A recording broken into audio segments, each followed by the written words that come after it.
दिल्ली में संसद में राजनीतिक ओहापोह के बीच में और तमाम राज्य में जो विधानसभा हैं जहां पर सत्र चल रहा है वहां पर भी बवाल के बीच में एक नजर कुछ ऐसी खबरों पर भी डालना चाहिए जो सही मायने में आप ये समझिए कि बहुत ज्यादा प्राथमिकता रखनी चाहिए उनकी। आज देश से 2 छात्रों की आत्महत्या करने की खबरें आई हैं।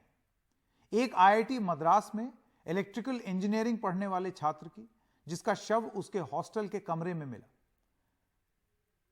महीना भर पहले आईआईटी मद्रास में ही एक और छात्र ने खुदकुशी की थी और इससे पहले तमाम हमने और भी मामले देखे हैं। आईआईटी बॉम्बे से भी खबर आई है और भी बहुत सारे शैक्षणिक संस्थानों से एक खबर आई। उसमें एक जातीय एंगल भी सामने आया जिसकी जांच अभी चल रही है। पर ऐसा क्यों हो रहा है कि शैक्षणिक संस्थानों में लगातार खुदकुशी की खबरें आती ही रहती हैं? क्या वजह है? इसको क्या उस गंभीरता से लिया जा रहा है जैसे लिया जाना चाहिए? और यह सिर्फ आईआईटी, आईआईएम या यूनिवर्सिटीज की बात नहीं है। राजस्थान में कोटा जिले के दादाबाड़ी इलाके में एक कोचिंग में पढ़ने वाली छात्रा ने हॉस्टल में फांसी लगाकर आत्महत्या कर ली। जानकारी के मुताबिक यह छात्रा बिहार के पश्चिमी चंपारण की रहने वाली है और कोटा में रहकर नीट की तैयारी कर रही थी। 2 दिन पहले ही उसके परिजन उससे मिलने आए थे।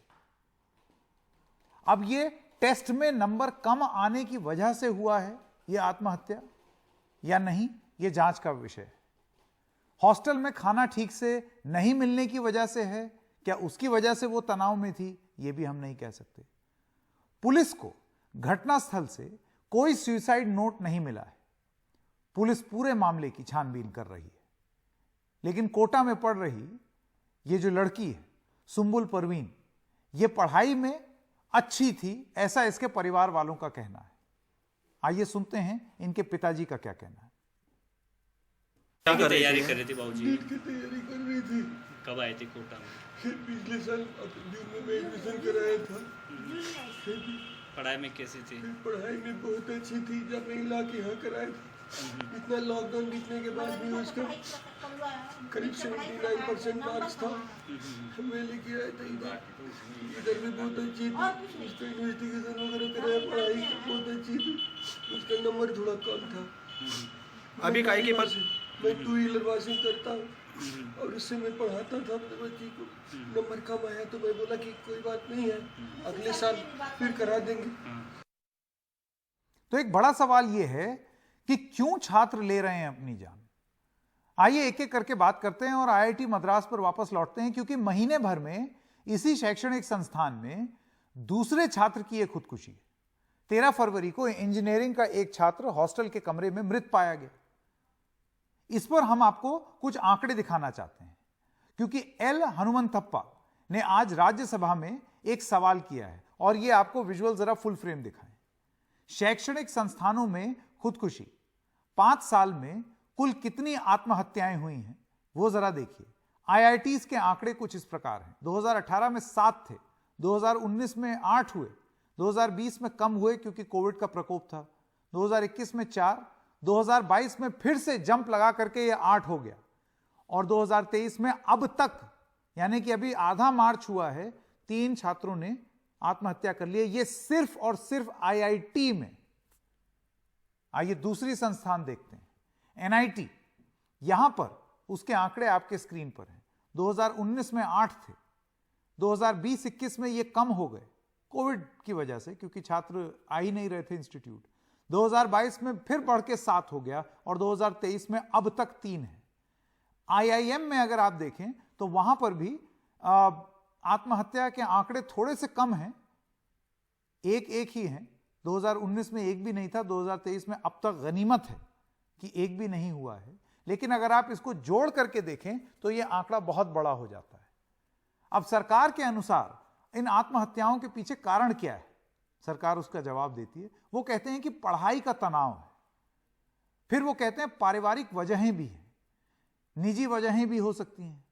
ये सब पुलिस की जांच में जो निकलता है उसके आधार पर ये निष्कर्ष पे निकले। मानसिक स्वास्थ्य से जुड़े और मुद्दे भी हैं।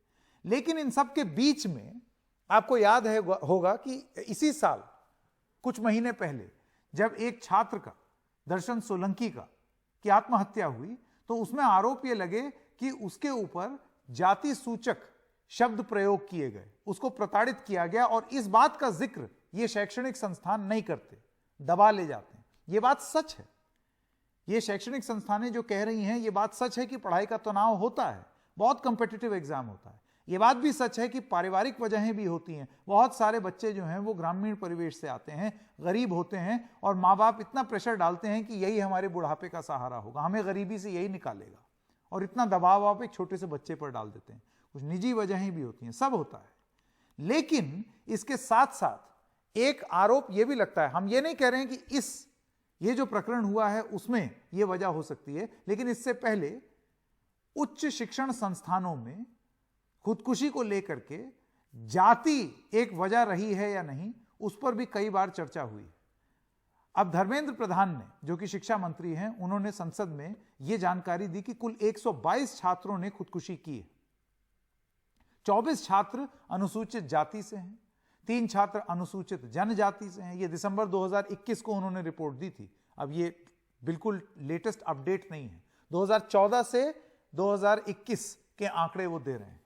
3 छात्र अनुसूचित जनजाति के थे और 41 छात्र अन्य पिछड़ा वर्ग के थे। यानी कि 122 जो आत्महत्या सरकार ने रिकॉर्ड की है, उसमें से 68 आरक्षित वर्गों से थे, यानी कि ओवर 50%। तो ये चिंता का वजह है। धर्मेंद्र प्रधान अगस्त 2021 में अपनी रिपोर्ट में यह भी बताते हैं कि 2016 से 2020 के बीच में ड्रॉप आउट भी बहुत हुए हैं, और उसके कई वजहें हो सकती हैं। 7 बड़े आईआईटीज में 2016 से 2020 के बीच 63% आरक्षित वर्गों से थे। आईआईटी गुवाहाटी में 88% छात्र आरक्षित वर्गों से थे। आईआईटी दिल्ली में भी यह संख्या काफी ज्यादा थी। आईआईटी दिल्ली में 50% से ज्यादा अनुसूचित जनजाति के थे। आईआईटी मद्रास में 70% आरक्षित वर्ग से थे, और ये आंकड़े लगातार आपके सामने आ रहे हैं। 45 केंद्रीय विश्वविद्यालयों का हाल यह है कि 2021 में शिक्षा मंत्री ने ही यह जवाब दिया कि अनुसूचित जाति के शिक्षकों के 2290 पद मंजूर हुए, इसमें से 1004 पद खाली हैं। तो ये सारी बातें भी कुछ हैं जो कि जिस तरीके का हमारा सोशल स्ट्रक्चर है, सामाजिक ढांचा है, उसमें यह भी एक मैटर है जिसकी जांच हो जानी चाहिए, क्योंकि लगातार ये आरोप उठते हैं। अब आइए बात करते हैं जेईई प्रवेश परीक्षा की, क्योंकि उसी की तैयारी ये लड़की कर रही थी कोटा में, जिसने आत्महत्या कर ली। जेईई मेंस में करीब 10 लाख छात्र बैठते हैं, 10 लाख। जेईई एडवांस्ड में 1.56 लाख छात्र, और जो पास होते हैं वो 40,172 होते हैं, यानी कि 4%। और आईआईटी में सीट कितनी है? 16,000, यानी कि 1.6% बच्चे ही जो तैयारी कर रहे हैं वो सीट पा सकते हैं। इतना टफ कंपटीशन है, और ये सारा दबाव इन्हीं छोटे बच्चों पर पड़ता है। अब कुल हम आपको बता रहे हैं कि नीट प्रवेश परीक्षा, ये तो हमने आपको जेईई प्रवेश परीक्षा के बारे में बात की। नीट में 17,64,571 छात्र बैठे थे। ये ताजा आंकड़े हैं जो हम आपको दे रहे हैं 2022 के। कुल 91,927 एमबीबीएस सीट में 5%। सरकारी कॉलेज में 48,000 हैं, यानी कि 2.7%। अब आप सोचिए कितना कंपटीशन है और कितनी कुल सीटें हैं। और कोटा जो है, उस पर तो एक फिल्म भी बन चुकी है, उस पर वेब सीरीज भी बन चुकी है। वो कोचिंग का कारखाना बन गया है, करीब 3800 करोड़ का बाजार बन गया है, 2 लाख लोगों को रोजगार दे रहा है, 3500 हॉस्टल हैं, और बहुत हद तक ये संगठित नहीं है, क्योंकि आप कोचिंग इंस्टीट्यूट के अंदर सारी चीजें कर सकते हैं, माहौल बना सकते हैं, काउंसलर रख सकते हैं, लेकिन जो प्राइवेट हॉस्टल है यहां काउंसलिंग कौन करेगा? 22,000 पेइंग गेस्ट सेंटर है, एक छात्र की 1.5 लाख से 5 लाख रुपए सालाना फीस है, और माहौल देखिए आप किस तरीके से तनावपूर्ण हो गया है। ऐसे में क्या एक सवाल नहीं उठता है जो हमको अलग अलग राजनीतिक दलों को अपनी राजनीति से ऊपर उठ करके यह सोचना है कि यह देश का भविष्य है जो आत्महत्या कर रहा है, और इसको लेकर के एक जांच और एक समाधान, ताकि छात्र आत्महत्या ना करें। अगर प्रेशर बहुत ज्यादा है तो क्यों हो रहा है उसको झेलने के लिए काउंसलिंग सेंटर्स और बढ़ाए जाएं। क्या इन सब चीजों पर बात नहीं होनी चाहिए?